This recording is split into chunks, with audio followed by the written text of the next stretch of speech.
கருமேகங்கள் கலைகின்றன இப்படி ஒரு திரைப்படமாகும்னு நான் நினைக்கல. ஏன்னா இதனுடைய மூலம் 20 ஆண்டுகளுக்கு முன்பு இங்கே பக்கத்தில் தான் தியாகராய நகரில் வெங்கட் நாராயண ரோட்டில் அந்த திருப்பதி சாமி இருக்குல்ல, அது பக்கத்தில் ஒருத்தருக்காக நான் காத்திருந்தப்ப நான் அந்த என்னுடைய காரில் ஜன்னல் வழியாக கவனித்த ஒரு சின்ன சம்பவம் தான் சிறுகதையாக எழுதினேன். அதை எழுதும்போது இதை திரைப்படமாக எடுப்போம்னு தெரியாது. அது 20 ஆண்டுகள் கழித்து இப்போ திரைப்படமாக உருவாயிருக்கு. அப்போ அன்றைக்கு என் மனசில் தோன்றிய, அன்றைக்கு நான் 2 பேரை கவனிச்சேன்ல, அதில் ஒருத்தர் தான் பாரதி ராஜா, அதில் ஒருத்தர் தான் யோகி பாபு. மற்ற பாத்திரங்கள்லாம் நான் புனையப்பட்டது. எனக்கு கிடைச்ச அந்த ஒரு சின்ன ஒரு பொறியை வச்சு அன்றைக்கு நான் எழுதிய அந்த கருமேகங்கள் ஏன் கலைந்து சென்றன, அந்த சிறுகதை இன்றைக்கு கருமேகங்கள் கலைகின்றன என்கிற பேரில் இத்தனை நடிப்பு கலைஞர்கள், தொழில்நுட்ப கலைஞர்கள், தேர்ந்த இந்தியாவின் மிகச்சிறந்த தொழில்நுட்ப கலைஞர்கள் அனைவரும் இணைந்து ஒரு படத்தை உருவாக்கியிருக்கோம். செப்டம்பர் 1ஆம் தேதி, அதாவது இன்னும் சில மணி நேரங்களில் வெளிநாடுகளில் உடனடியாக வெளியாகிடும். ஒரு நாள் கழித்து தான் அங்கே வெளியாகும். எப்போவுமே அந்த வெளியாக போகிற அந்த திரைப்படத்தை ஒரு 3 நாளுக்கு முன்னாடி நான் பொதுமக்களுக்கு திரையிட்டு காமிச்சேன். திரைப்பட இந்த கலை தோன்றி 115 ஆண்டுகள் கடந்து போயிட்டு, இந்த 115 ஆண்டுகளில் பொதுவாக இருக்கிற வழக்கம், இந்த படத்தில் நடித்த நடிகர்களுக்கும் பிறகு கொஞ்சம் ஒரு புகழ்பெற்ற நடிகர்களுக்கும் பிறகு பத்திரிகையாளர்களுக்கு மட்டுமே ஒரு திரைப்படத்தை வெளியீட்டுக்கு முன்பு திரையிடுவது வழக்கம். அது உங்களுக்கு தெரியும். ஆனால் நான் என்ன செஞ்சேன், படம் வெளியாகிறதுக்கு சரியாக ஒரு வாரத்துக்கு முன்பே தமிழ்நாடு முழுக்க ஒரு 500க்கும் மேற்பட்ட 540 பேர்கள் வந்தாங்க. பொதுமக்கள் பல வயதில் நான் தேர்வு பண்ணது எப்படின்னா, 100 விழுக்காட்டில் 20 விழுக்காடு, 30 விழுக்காடு இளைஞர்கள், ஒரு 25 விழுக்காடு திருமணமான ஒரு கணவன் மனைவி, பிறகு ஒரு 25 விழுக்காடு முதியவர்கள், பிறகு குழந்தைகள். இப்படி ஒரு 3 வயது குழந்தையிலிருந்து 80 வயது முதியோர்கள் வரைக்கும் இந்த திரைப்படத்தை காணணும். ஏன்னா இந்த படம் அதை பற்றி தான் பேசுது. அதனால் அவங்களுக்கு நான் திரையிடணும்னு ஒரு ஏற்பாடு செஞ்சேன். வடபழனி, சென்னை வடபழனி கமலா திரையரங்கில் இப்படி ஒரு திரையிட்ட பல பேர் ஆதரிக்கலை. பல பேரில் என்னை தவிர யாரும் இல்லை, என்னுடைய தயாரிப்பாளர் தவிர. அவர் கூட என்ன சொன்னார், இது ஒரு பெரிய ரிஸ்க்குன்னா, அது இதை நம்ம எப்படி செய்ய முடியும் அப்படின்னாரு. நான் சொன்னேன், இதே இடத்துல இதே திரையரங்கில் தான் அழகிங்கிற திரைப்படத்தை, அந்த அப்போல்லாம் பெட்டி, பெரிய பெட்டி எத்தனை முறை நான் ஏற்றி இறக்கியிருப்பேன்னு எனக்கு தான் தெரியும். 100 முறைக்கு மேலே அந்த படத்தை திரையிட்டு அதுக்கு மேலே அதை திரையிட்டு காமிக்க பணம் இல்லாமல் கொண்டு போய் தூக்கி போய் வச்சுட்டோம். அதை யாருமே வாங்கலை. பிறகு அதை சொந்தமாக வெளியிடணும்னு குறைஞ்ச பிரிண்ட்டை போட்டு அதை வெளியிட்டோம். மக்கள் பார்த்தாங்க. 100க்கு மேற்பட்ட திரையரங்கில் 100 நாள் திரைப்படம். பெரிய விளம்பரம்லாம் அதுக்கு நாங்கள் செய்யவே இல்லை. அப்போ அதை தான் சிந்திச்சு பார்த்தேன். இந்த படம் அழகி போன்ற, சொல்ல மறந்த கதை போன்ற, பள்ளிக்கூடம் போன்ற என்னுடைய திரைப்படங்கள் எப்படி ஒரு மனித மனங்களின் உணர்வுகளை வெளிப்படுத்திச்சோ, தமிழரோட வாழ்க்கையோட தொடர்புடையதோ, அதே போன்ற ஒரு இன்றைய சமகாலத்துக்கு தேவையான ஒரு திரைப்படம் இது. அதாவது ஒரு நடிகர்களுக்கு மார்க்கெட் இருக்குங்கிறதுக்காகவோ, இதை நமக்கு இந்த கதை தான் தெரியும் இது எடுப்போங்கிறதுக்காக இந்த படம் எடுக்கலை. இன்றைக்கு நம்மளாம் என்ன செய்கிறோன்னா, ஒவ்வொரு குடும்பத்திலையும் வேறு எதையோ ஃபோனில் பார்த்துக்கிட்டு இருக்கோம், பத்திரிகைகளில் படிச்சுக்கிட்டு இருக்கோம், தொலைக்காட்சியில் பார்த்துட்ருக்கோம். அதாவது உலகத்தில் நடக்கக்கூடிய பிரச்சனைகள் ஒவ்வொரு வீட்டுகளிலும் அப்பா அம்மாக்குள்ள, பிள்ளைகளுக்குள்ள, சொந்த பந்தங்களுக்குள்ளே இருக்கிற அந்த சிக்கல்களுக்கு அதை பற்றி நம்ம சிந்திக்கவும் இல்லை, அதுக்கான தீர்வை பற்றி நம்ம சிந்திக்கவே கிடையாது. அதை பற்றி தான் இந்த படம் பேசுது. நம்மளாம் ஒரு நாளைக்கு அந்த 24 மணி நேரத்தில் 8 மணி நேரம் தூங்குறது போக ஒரு 6 மணி நேரம் தான், மீதி முழு நேரமும் அடிக்கடி 2 நிமிடத்துக்கு ஒரு தடையாவது இந்த கைபேசி ஃபோனை பார்த்துக்கிட்டோம்.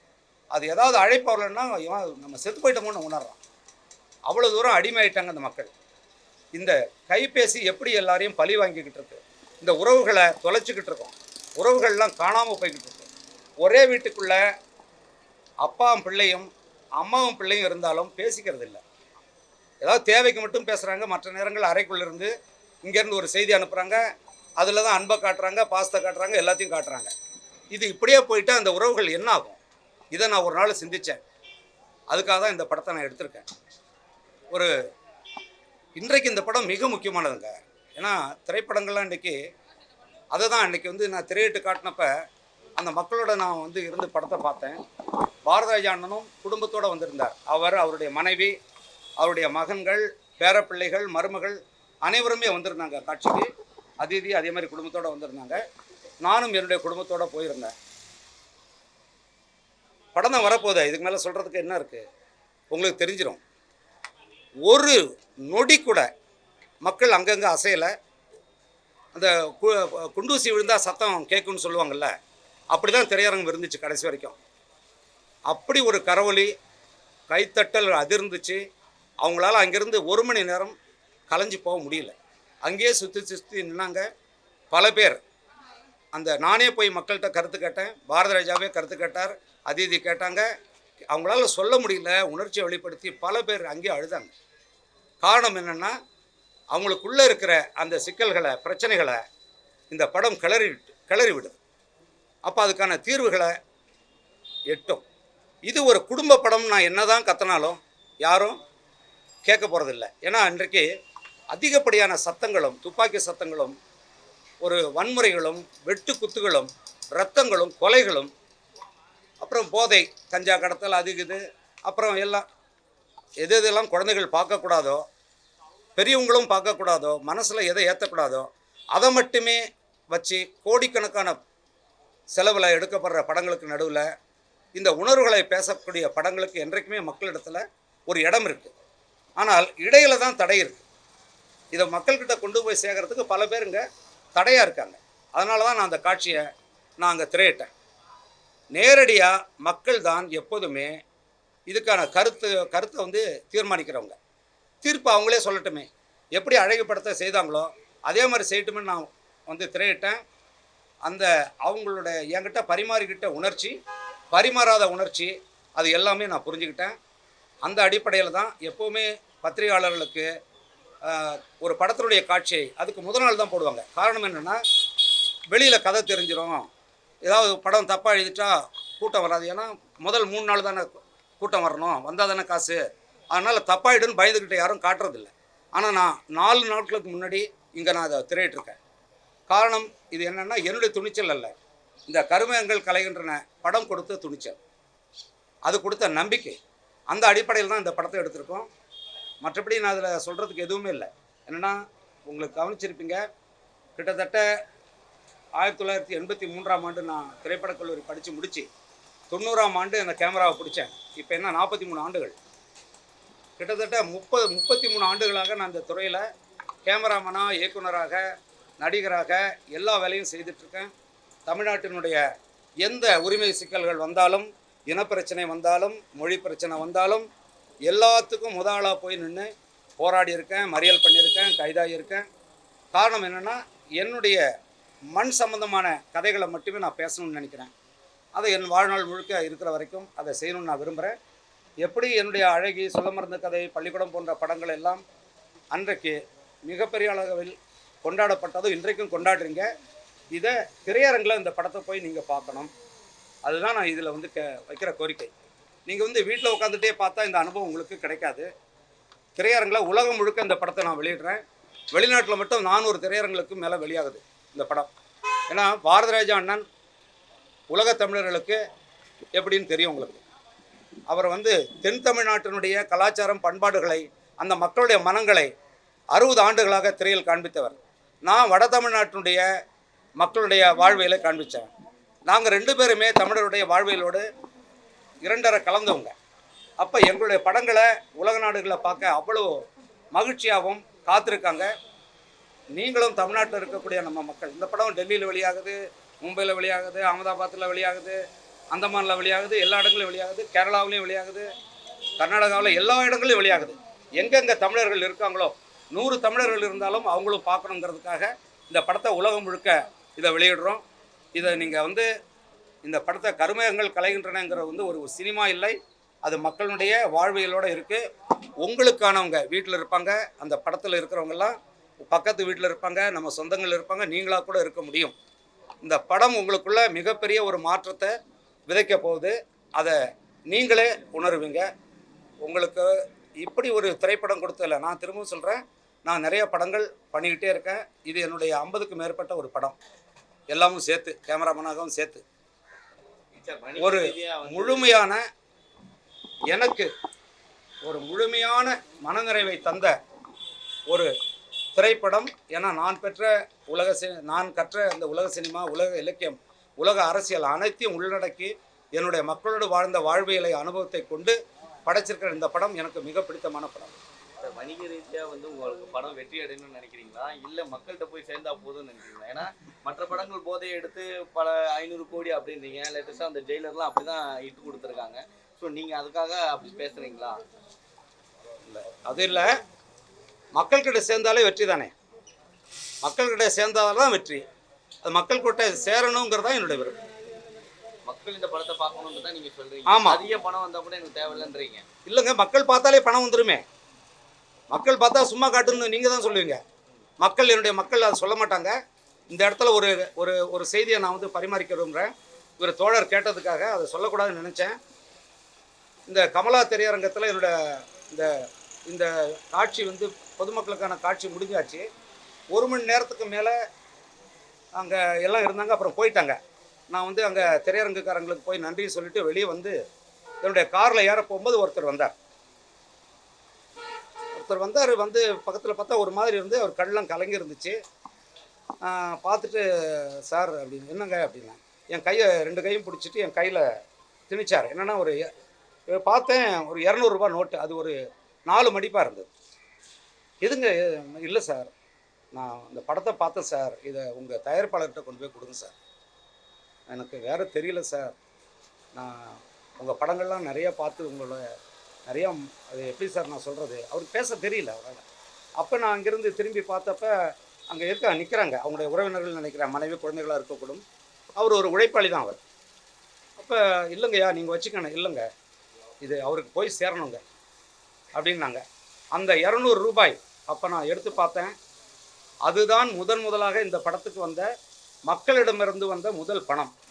அந்த பணம் எனக்கு 200 ரூபாயாக தோன்றலை, 200 கோடியாக தோன்றுச்சு.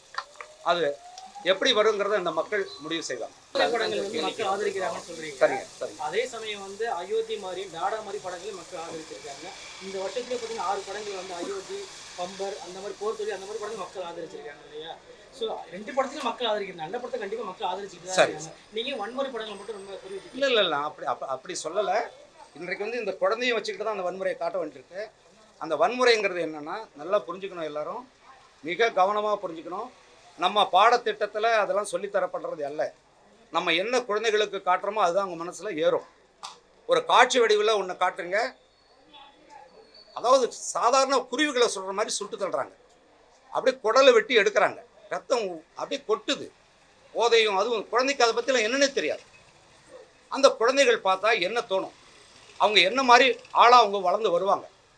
பொழுதுபோக்குங்கிற பேரில் இதையெல்லாம் கொண்டாந்து காட்டும்போது அந்த குழந்தைகள் எப்படிப்பட்டவர்களாக உருவாங்குங்கிறதா என்னுடைய கேள்வி.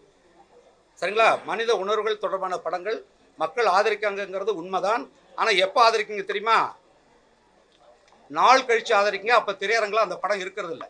ஆனால் கதை என்னன்னே தெரியாது, அதுக்குள்ளே என்ன இருக்குன்னு தெரியாது. ஆனால் திரும்ப திரும்ப திரும்ப ஒரு பாப்புலாரிட்டி உள்ளவங்களுக்காக போய் பார்க்குறத பற்றி தான் நான் சொல்கிறேன்னு தவிர வேறு ஒன்றும் இல்லை. நானும் டாடா பார்த்தேன், எனக்கு பிடிச்ச படம். நல்ல படங்களை ஆதரிக்கிறது என்னென்னா, நிறையா மிகச்சிறந்த படைப்புகள் வரும். உடனுக்குடன் ஆதரித்து அந்த படங்கள் கொண்டாடப்பட்டால் நல்ல நல்ல படைப்பாளிகள் நம்மக்கிட்ட இருக்காங்க, மிகச்சிறந்த படைப்பாளிகள். அதுவும் இந்த ஆண்டு மிக முக்கியமான இயக்குநர்கள்லாம் வெளியே வந்திருக்காங்க. நல்ல திரைப்படங்கள் நமக்கு கிடைக்கும். இவங்களை ஏன் கொண்டு வந்தோன்னா, படம் பார்த்துருப்பீங்க, இவங்க சாரல் கொடு, கையில் கொடு, இந்த படத்தில் நடிச்சிருக்காங்க. என்னோட வந்தாங்க, நான் அழைச்சிட்டு வந்தேன். இந்த படம் வந்து மக்களுக்கு பிடிக்கிறதுக்கு இவங்க ஒரு மிக முக்கியமான காரணமாக இருப்பாங்க. நீதிபதி கதாபாத்திரமே தவறு செய்யக்கூடியதாக இருக்குது. அது மாதிரியான கதாபாத்திரம் உருவாக்குங்க. பாரதிய ராஜா சார் எப்படி ஒத்துக்கிட்டாரு? அவரே கேளுங்க. நீங்க தான் சொல்றீங்க. அப்படி இல்லைங்க, அது தவறு சரிங்கிறது நீங்களே தவறு செஞ்சா இருக்கு. நியாயம் எங்க கிடைக்கும்ன்ற ஒரு தவறு சரி என்பது மனிதனுடைய வாழ்வில் எல்லாம் நடக்கக்கூடியது. புரியுதுங்களா? எத்தனை வழக்குகள் படிக்கிறீங்க, பத்திரிகைகள் எவ்வளோ வருது இல்லை, பார்க்குறோம்ல. வாழ்வியலை தான் நான் படமாக எடுத்திருக்கேன். இது சரி நீதிபதியா மாறி இருக்காரு. இருங்க, நான் அவருடைய வாழ்க்கை பயணத்துல ஒரு தவறு செஞ்சுட்டு அவர் அதுதான் படம், வந்து குறிப்பிடுறாருல்ல. அதுதான் படம். ஒவ்வொரு மனிதனும் எவ்வளோ உன்னதமான மனிதனாக இருந்தாலும் ஒரு தவறு செய்கிறான், அந்த தவறுக்கான மன்னிப்பை தேடி அலையிறான். அதுதான் கதை. கதையில இருக்கக்கூடிய கதாபாத்திரங்கள் எல்லாமே பெண்களை முக்கியத்துவமாகவே வச்சிருக்கீங்க. அது அவங்க என்ன காரணம்? என்னுடைய படங்கள் பார்த்துருக்கீங்களா? அழகி, சொல்ல மறந்த கதை, தென்றல், எந்த பள்ளிக்கூடம், சினேகா பாத்திரம்லாம் பார்த்துருக்கீங்க, உன்பரம் விட்டு அர்ச்சனை, எல்லா படங்களையும் பெண்ணுக்கு முக்கியத்துவம் கொடுத்தா என்னுடைய படங்கள் இருக்கும். காரணம் என்னென்னா, நல்லா ஒரு நல்ல குடும்பத்தில் பிறந்தவன், என்னுடைய அம்மா, அண்ணி, அக்கா, தங்கைகள், சொந்த பந்தங்களோட வாழ்ந்தவன். அதனால் எனக்கு அப்படிப்பட்ட படங்கள் எடுக்க தோணுது. சரிங்களா? நன்றி.